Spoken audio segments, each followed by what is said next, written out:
தமிழுக்கு நிகர் தமிழே, தமிழனுக்கு நிகர் எவரே. 2 அடியில் நம்மால் எதுவும் செய்ய இயலாது என்று எண்ணும் மனிதனிடத்தில் 2 அடி குரலில் எதையும் நம்மால் செய்ய முடியும் என நம்பிக்கையை ஊக்குவித்தது திருக்குறள். வணக்கம் ஐயா. வணக்கம். இன்னைக்கான குறள் என்னங்க ஐயா? இன்னைக்கான குறள் அதிகாரம் 127 அவர்வையின் விதும்பல். குறள் எண் 1268. வினை கலந்து வென்றீக வேந்தன் மனை கலந்து மாலை அயர்கம் விருந்து. இந்த குறளுக்கான பொருள் என்னங்கய்யா?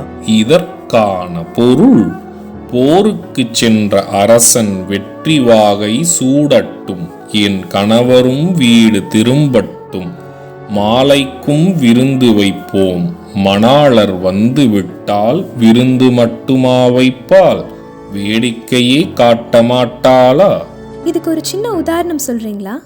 இதற்கான உதாரணம், போருக்கு சென்று வென்று வரும் அரசரை போல் என் கணவரும் வீடு திரும்பும் போது மாலை போட்டு விருந்து வைத்து ஊரே வியந்து பார்க்கும் அளவுக்கு கொண்டாடுவாள் மனைவி.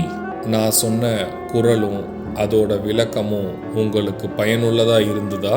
ரொம்பவே பயனுள்ளதா இருந்தது. சரி பசங்களா, நாளைக்கும் இதே மாதிரி சுவாரஸ்யமான குறளை பார்ப்போம்.